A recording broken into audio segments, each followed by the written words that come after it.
वो अपने ही समाज के बच्चों को इस तरह की भाषा का प्रयोग करेंगे। नहीं, ऐसा नहीं हो सकता। मैं नहीं मानता इस बात को। मुझे लगता है कि मीडिया मुझे गुमराह कर रही है और मीडिया चाहती है कि मैं उनके खिलाफ कुछ बोलूं, लेकिन मैं बोल ही नहीं सकता हूँ।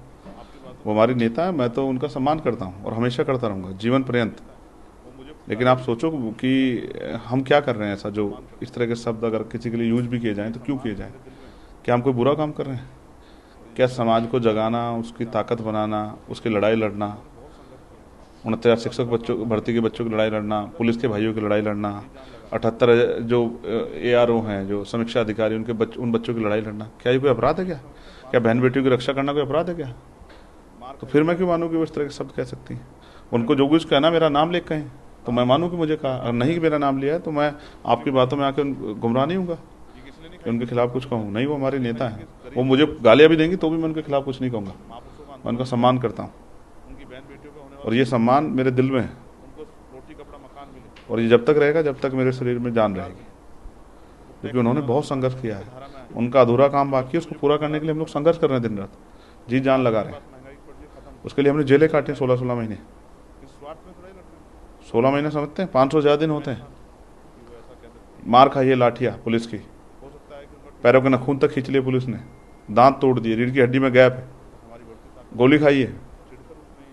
ये इसलिए नहीं खाई कुछ तनख्वाह मिल जाए, इसलिए खाइए कि गरीब कमजोर समाज का स्वाभिमान जिंदा रहे, महापुरुषों का आंदोलन जिंदा रहे, उनकी बहन बेटियों पे होने वाला जुर्म रुक जाए, उनको रोटी कपड़ा मकान मिले, उनको अच्छी शिक्षा मिले, अच्छी चिकित्सा मिले, रोजगार मिले, वो टैक्स देने वाला समाज बने, मुख्य धारा में आए, उनकी बस्तियों में जो बुरी हालात है वो खत्म हो, ये जो मार उनके पास महंगाई पड़ रही खत्म हो। इसलिए ये लड़ाई लड़ रहे हैं, किस स्वार्थ में थोड़ा ही लड़ रहे हैं। नहीं, मैं नहीं मान सकता हूँ कि वो ऐसा कह सकती है। हो सकता है कि उनका ट्विटर हैंडल कोई और चलाता और हमारी बढ़ती ताकत से चिढ़कर उसने इस तरह की बातें कर दी, और शायद बहन जी को इसका पता भी ना हो। आप इस बार PC में जाएंगे तो पूछना कि आपने जो ट्वीट किया था क्या वो चंद्रशेखर के लिए था क्या, और अगर तब उन्होंने कहा तो फिर मैं अपनी बात रखूँगा। सर, उत्तर प्रदेश में लगातार मदरसों पे कार्रवाई जारी है और अगर बात करें तो इसको कहीं ना कहीं बताया जा रहा है कि मदरसों की बेहतरी के लिए किया जा रहा है। किसी की बेहतरी के लिए उसको उजाड़ देना चाहिए। आपको याद है ये सरकार कब से मदरसों की बेहतराई करने वाली सरकार हो गई? मदरसे के टीचरों का मानदेय बंद करने वाली सरकार, नई मान्यता ना मिले उनको रोकने वाली सरकार, मुसलमानों की खाल खींचने वाली सरकार, अलीगढ़ के पीड़ित लोगों पर झूठा मुकदमा करवाने वाली सरकार। कब से मुसलमानों की तेजी होगी? वक्फ में मुसलमानों के अधिकार लूटने वाली सरकार, न्याय की आवाज उठाने पर सीधी गोली मारने वाली सरकार। आपको याद है NRC का आंदोलन? उत्तर प्रदेश में एक ही दिन में कितने लोग गोली लगी थी और दफीने नसीब नहीं हुए उनको, और तमाम नेताओं ने घर में बैठ के, क्योंकि सर्दी का समय था, हाथ आराम से सेके बैठ के। क्या आप भूल गए हो? मैं नहीं भूला हूँ किस तरह मुसलमानों को फूल से होली खेलने का इस सरकार ने किया। यही सरकार नहीं बदली है, सरकार ने उसके विचार बदले, और पैरों में नहीं मारी गोली, आंदोलन करने वाले नौजवानों को सर में गोली मारी थी, मेरे आज भी याद है। और उनको दफीना नसीब नहीं हुआ अपने जिले में, दूसरे जिले में करवाया, और मजबूरी में परिवार को रोते हुए करना पड़ा। और जो उनके जो धार्मिक कार्य थे वो भी नहीं करने दिए गए। आज अगर कोई मुसलमान नमाज पढ़ लेगा तो जेल जाएगा, वहीं सड़क पर जागरण भी होंगे, यात्राएं भी, सब कुछ होंगे, कुछ नहीं होगा। और कहता हूँ, मैं तो कहता हूँ होना भी नहीं चाहिए, सबकी धार्मिक मान्यता का सम्मान होना चाहिए। लेकिन जिस तरह से उत्तर प्रदेश में डॉक्टर बाबा साहब अम्बेडकर की जयंती पे कोई परमिशन नहीं दी गई कार्यक्रम की, सदगुरु रविदास जी की जयंती पे कोई परमिशन नहीं दी गई कि आप यात्रा निकाल सकते हैं, वैसे ही चाहे चेहल्लुम हो, चाहे ताजिया का हो, उसके कद छोटे कराए। और ईद पे भी अगर किसी ने सड़क पर पैर रख दिया तो पुलिस ने लाठी से पैर आगे कर दिया। ऐसे निर्देश देने वाली सरकार कब से मदरसों की तेजी होगी?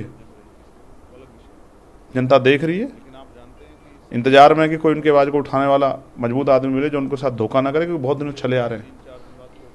और जिस दिन उनका भरोसा आज़ाद समाज पार्टी मजबूत हुआ तो फिर उस दिन जो है उत्तर प्रदेश की राजनीति की जो है भविष्य बदल जाएगा। मेरी बात को आप याद रखना। एक और सवाल सर, मऊ से विधायक अब्बास अंसारी की विधायकी रद्द कर दी गई, उसके ठीक बाद आज बसपा के राष्ट्रीय अध्यक्ष ओम प्रकाश राजभर का कहना है कि वो सीट अब एनडीए के कब्जे में है, एनडीए के साथ वाली है, तो वहाँ से हमारा ही उम्मीदवार होगा।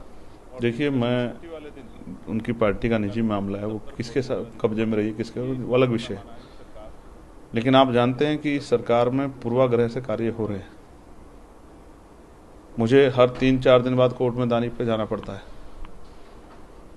वहीं बीजेपी के लोग इससे भी हार्डकोर बयान दे दें, गोली मारो सालों को, तमाम बयान दिए हैं, उन पे कोई कार्रवाई नहीं होती। उनके नेता दुकानें बंद करवाने के लिए घूमते हैं, लाठी लेके घूमते हैं, उन पे कोई कार्रवाई नहीं होती। ठीक है, न्यायपालिका का आदेश है, और जिस तरह से न्यायपालिका के आदेश एक जगह है, और जिस तरह से छुट्टी वाले दिन सरकारी दफ्तर खोल के जो अधिसूचना जारी की कि ये इस बात का पैमाना है कि सरकार अपना रुख स्पष्ट करके बैठी थी कि दूसरे आदमी कोर्ट जाने का मौका ना मिले। सर, उत्तर प्रदेश की पुलिस को नए डीजीपी मिले हैं, जिसको विपक्षी दल काफी हास्य सवाल खड़े कर रहा है। क्या सवाल खड़े कर रहे हैं? यही कि कार्यवाहक डीजीपी। तो क्या उत्तर प्रदेश में एक भी परमानेंट डीजीपी नहीं बन पाएगा? ये सरकार कौन सा इतिहास बना के जाना चाहती? जाना तो सरकार को है ही, तो कौन सा इतिहास बना के जाना चाहती? कौन सी नई जो है राह दे के जाना चाहती है कि उत्तर प्रदेश में कोई भी परमानेंट डीजीपी नहीं होगा? और क्या आपको नहीं पता 12 लोगों को सुपरसीड करके बनाया है? आपको नहीं पता? मुझे पता है, प्रदेश को पता है कि कार्यवाहक डीजीपी पीछे उनसे ऊपर 12 लोगों को सुपरसीड करके बने। और ऐसा ये आज नहीं है, इससे पहले भी लगातार कार्यवाहक कार्यवाहक कार्यवाहक। मैं तो इनके लिए मंगल कामनाएं करता हूँ।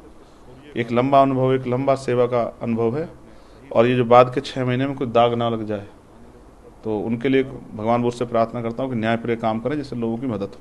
आखिरी सवाल सर, ऑपरेशन सिंदूर चलाया गया पाकिस्तान के कारण हरकत की वजह से, उसके ठीक बाद उत्तर प्रदेश सरकार सामूहिक विवाहों में सिनोहरा यानी कि सिंदूर भेजने का काम कर रही है। इसको समाजवादी पार्टी और तमाम विपक्षी दल उस पर तमाम सवाल खड़ा करते हैं। सेना के नाम पर राजनीति नहीं करनी चाहिए, क्योंकि जब सेना के नाम पर राजनीति होती है तो कोई सेना पर सवाल खड़ा करता है तो हम बर्दाश्त नहीं कर पाते। हम अपनी सेना का बड़ा सम्मान करते हैं, उसके शौर्य का हम सम्मान करते हैं, और मैं अपने शहीद सैनिकों के लिए अपनी श्रद्धांजलि अर्पित करता हूं। उनके परिवारों को मैंने मांग की थी 1 करोड़ रुपए का मुआवजा मिलना चाहिए, और जिनकी गोली लग के जान गई उन 26 परिवारों को भी 1 करोड़ रुपए का मुआवजा मिलना चाहिए। और जो आतंकी जिन्होंने पहलगाम का हमला किया था वो अभी फरार घूम रहे, उनको पकड़ के उनको सजा दिलानी चाहिए। तब तक कौन सा ऑपरेशन सिंदूर पूरा हो गया है? ऑपरेशन सिंदूर क्यों हुआ? पहलगाम के हमले के बाद। पहलगाम के हमले के आरोपी अभी पकड़े नहीं गए। पहलगाम के हमले का एक मुख्य साजिशकर्ता पाकिस्तान में देखा गया, अखबारों ने छापा। तो आप किस बात की जय जयकार कर रहे हैं?